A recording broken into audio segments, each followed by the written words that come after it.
দাওয়াতাদ দাঈ ইযা দাআন ফালইস্তাজীবু লি ওয়াল ইউমিনু বি লাআল্লাহুম ইয়ারশুদুন।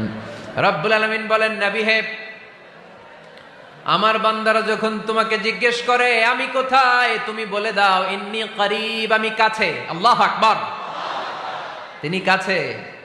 আল্লাহর হাবিব সাল্লাল্লাহু আলাইহি ওয়াসাল্লামকে আল্লাহ কমান্ড দিলেন, আপনি বলে দেন যখনই উম্মতেরা জিজ্ঞেস করবে আল্লাহ কোথায়, আমি কোথায়, আপনি বলে দেন ফাইন্নী করিব, আমি কাছে।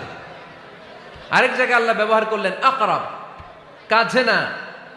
করিব মানে কাছে, আর আকরাব মানে সবচাইতে কাছে। The closest one, the most closest one, সবচাইতে কাছে। ওয়া নাহনু আকরাবু ইলাইহি মিন হাবলিল ওয়ারিদ। তোমার পেছনে যে স্পাইনাল কর্ড, শির দ্বারা, ব্যাকবোন, মেরুদণ্ড,